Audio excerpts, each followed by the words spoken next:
And then, of course, we'll see what they do with their goalie. like, how can you not have a goalie? Like, Yeah, it's they bad. got nothing now because Corey's gone. Yeah, And Leonard. what a disaster. Not good. So, moving on. What's our next squad? Colorado, actually. Oh, Yep. Colorado. Well, we pretty much talked yeah, about Colorado. Zod and Chuchkin and Burakovsky. Burakovsky to another... What is Burakovsky at the end of his deal? 2 years. He's a UFA 0.9 at the million. end of his deal, Burakovsky. So, I mean, for 4.9, he had a good year. I mean, good for him as a Cavs fan. 20-goal season, 45 points, 58 games. If he can keep that production up over 82 games, that's a really good contract. So, I feel like they still have cap space, so they're probably not even done, to be honest. There's not much more we can really say about them. Yeah. How many playoff rounds are they going to win this year, basically? Mm-hmm. Yep. Nothing much to say. Burakovsky, good. Colorado's good. Yeah. That's Cap all you have to space. say about it. Nothing that hasn't really already been said. Yep, good additions, good team. Let's move on. Yep. Columbus. Ooh. So Columbus is more what they didn't do. It's basically just Koivu and Dummy. Yeah. And they traded Nudavara. Yeah. Which is an underrated, like, that's a big, I thought it was a great move for Florida to do that. I think Nudavara is an underrated player. He is kind of a system guy, but I don't know. Got rid of him. They also traded Ryan Murray too. That's another. They traded Ryan Murray to the Devils. So they did move their decor a bit, which was a little strange. I don't know why they would trade Nudavara and Murray. But I guess you still have their core three with Savard, Jones, Berwinski. Wow, what was Murray's cap hit? I think it was like... You have to think they were making space for, like, some more moves. Yeah, I think it was like $5 million, maybe. Yeah. Because they have $13 million in cap space. They got to sign Dubois, so that's going to eat into a lot of it. Yeah. But they still have some money to play around with if they really want to. Hoffman, maybe. Yeah, I mean, Hoffman, they need goals. I think that'd be a good pickup. They need it. Yeah, why not add another goal scorer to the mix? For sure. Was Dadonov signed anywhere? No. That's a great point. Great point. Dadonov's still open too. And no Halle either. Halle hasn't signed anywhere either. Yeah. Yeah, it's just a weird free agency. A lot of guys still available. But Domi, I thought they did a great job with that. I mean, you get Domi, who can score goals. You get him at a pretty good contract. It does suck to lose Anderson. I mean, he's a grinder. He hits hard. He's just one of those tough guys who kind of fits in their system. So many of those guys. I feel like he's replaceable. And then they also didn't they get a third-round pick with that? They got a second, I think. No way. No, that's third. Yeah, they got a third-round pick and Domi for Josh Anderson. Why do you think Montreal did that trade? I feel like there might be something internally that they just didn't. They didn't like Domi for whatever reason. I don't really. Because that is uneven. Because it always seems to work out. Like I always doubt Bergevin ends up being okay. I mean, not with Sergachev. Not with Sergachev, Max. Yeah, not with Sergachev or McDonough. Or a lot of other. I heard a lot of Montreal fans didn't mind it though. From what I heard, he's just a big power forward. They need some kind of more size up front. Anderson's good. He's really good. Yeah, he's a good player. He's underrated. When he's healthy, he's like I don't think people should be too pressed over like losing that third round pick or whatever. And like, Anderson's not a bad player to get back after giving up Domi. It was a weird sweetener, but in the end of the day, Montreal has so many picks. They do shed some cap too. With not having Domi. Yeah. Kind of just a hockey trade. I mean, we're trying to make it sound like it wasn't a hockey trade, but it's kind of what it was. I mean, yep. You just never see him anymore. Well, you see it with Bergevin all the time. That's true. All right. Dallas. Well, next team. Dallas was just Dallas. re-signing Doby and re-signing Faxa. That's all there really is to it. That's all there Yeah, is. and like Pesek on the blue line. Oh, they signed. Oh, really? That's interesting. Oh yeah. Like minimum. Well, he's Yeah. another guy on Florida who I tried to push the narrative that's like underrated and a good player, but just has failed at every corner. So, that's that. Hopefully, he has a good career in Dallas. It should be interesting for Dallas because I think it's fair to say they overachieved in the playoffs. Yep. Like they're a good team, but are they a consistent like top like contender every No. year? I don't know. I would No. say not. They're not better Probably- than the probably Blues. not, right? Unless some of these guys can keep up the momentum from that run. Obviously, we learned that Heiskanen's just a stud. He's 21 years old. That's crazy. Yeah. Like, he's going to be so good for a long time.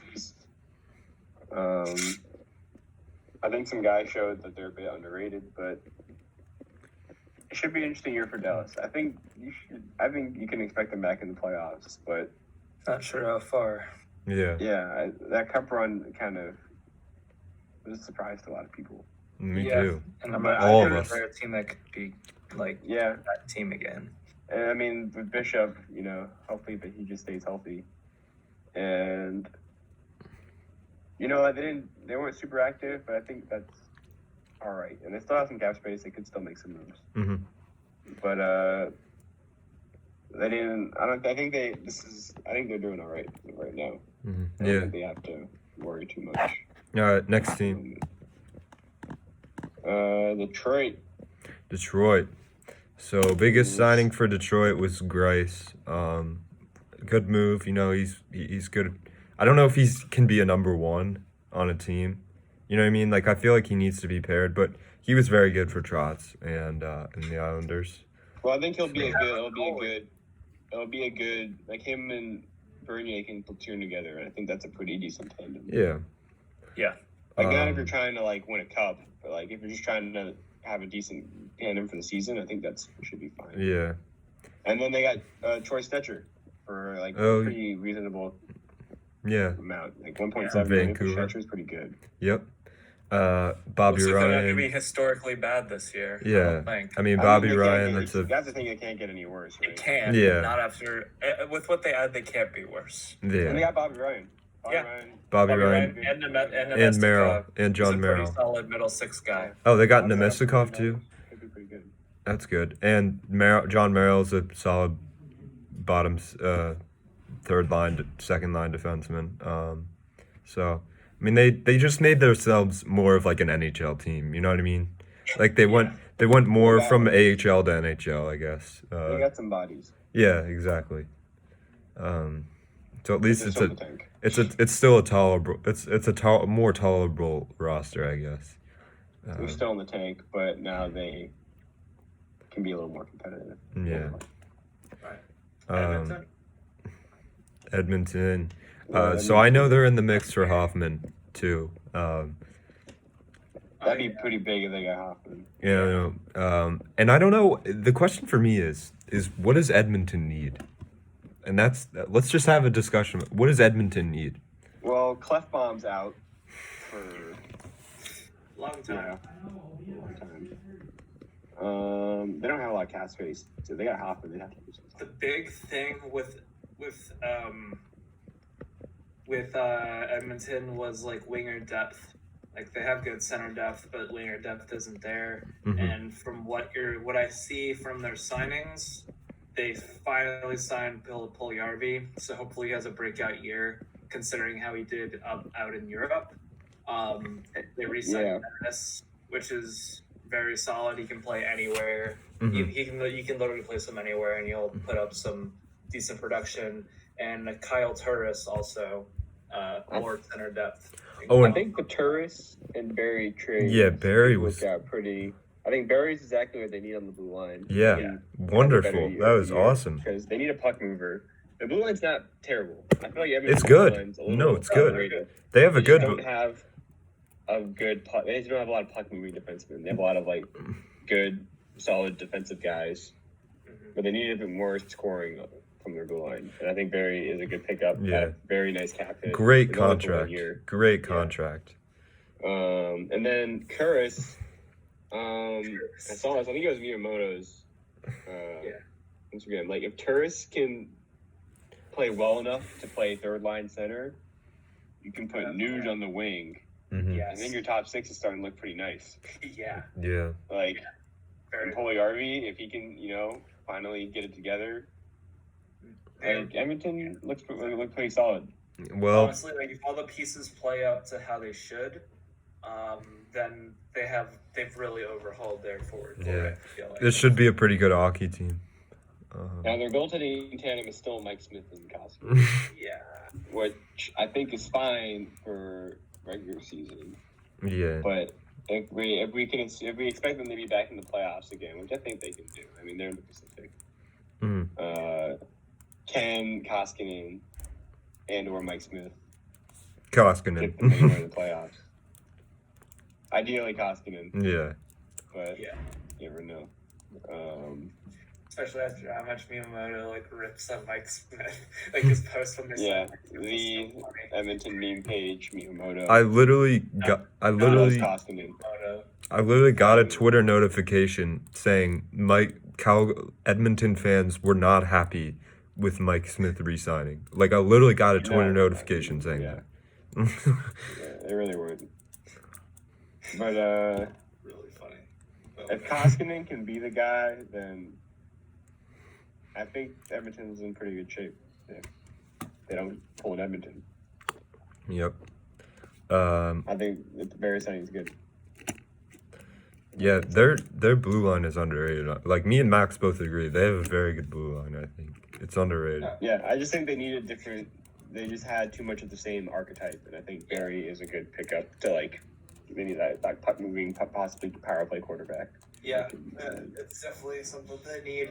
I think Barry on the power play with the whole McDavid thing. Moving Klefbom sucks, but hopefully Bear can take the next step. Yeah. I think. Sure. And then I think they'll be all right.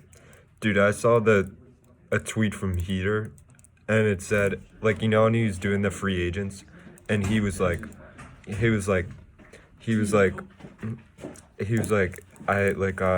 heard the contract of Tyson Barrie, it's a little less than $4 million, and I thought it was complete bullshit, but it's actually totally true.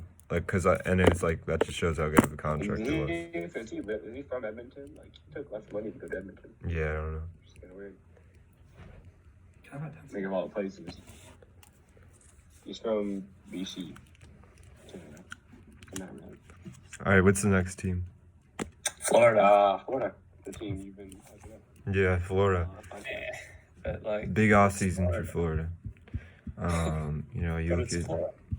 Yeah, exactly. I hate people who do that, but it's Florida. I don't like to say it because I want Florida to do well, personally. But come on. Yeah. Well, I mean, dude. I know they've done well in free agency so far. But you talk about an organization. Yeah, well, they technically haven't lost Hoffman yet. He will. They're going to lose. They're not going to spend any money. They're going to lose Dadonov, Haula, and Hoffman. That's 40% of their goals, if not. You have to remember that before the pandemic, they said they were cutting $10 million from their spending, which is $20 million because they spent $10 million on Bobrovsky, and now they're cutting another $10 million. You look at it, $20 million, and it says projected cap space $11.5 million. $1.5 million. Honestly, probably zero. They might not do anything else because they just don't have. They're not going to spend any money. Yeah. So they're done. This is what we have. The signings they did make, I like Hinostroza. Yep. I like Wittenberg. I like the Gudas pickup. Yep, Gudas was good. A little too much money, I think. Nudavara was good. Yeah. But they're good small signings. But is there any There's nothing that Verhaag. Before your stars are gone. Wenberg upside. I mean, I don't know. Wenberg I thought was all right. I mean, it's a good Florida's gonna Florida. good That's forward just to add to the mix. But dude, I mean, you talk about an organization getting good luck. Like, dude, you literally had a GM pick up the phone and call you and say, "I will take Mike Matheson's full contract." Like, is that not like just incredible luck? Like there was an actual team that called the Panthers and said, "I will take Mike Matheson's full contract and I will give you Patrick Hornquist. Like I will give you someone who's won 2 Stanley Cups and still can like somewhat score goals." Like we talk about Florida being unlucky. It's like no catch, 1 for 1. We talk about no. And he's not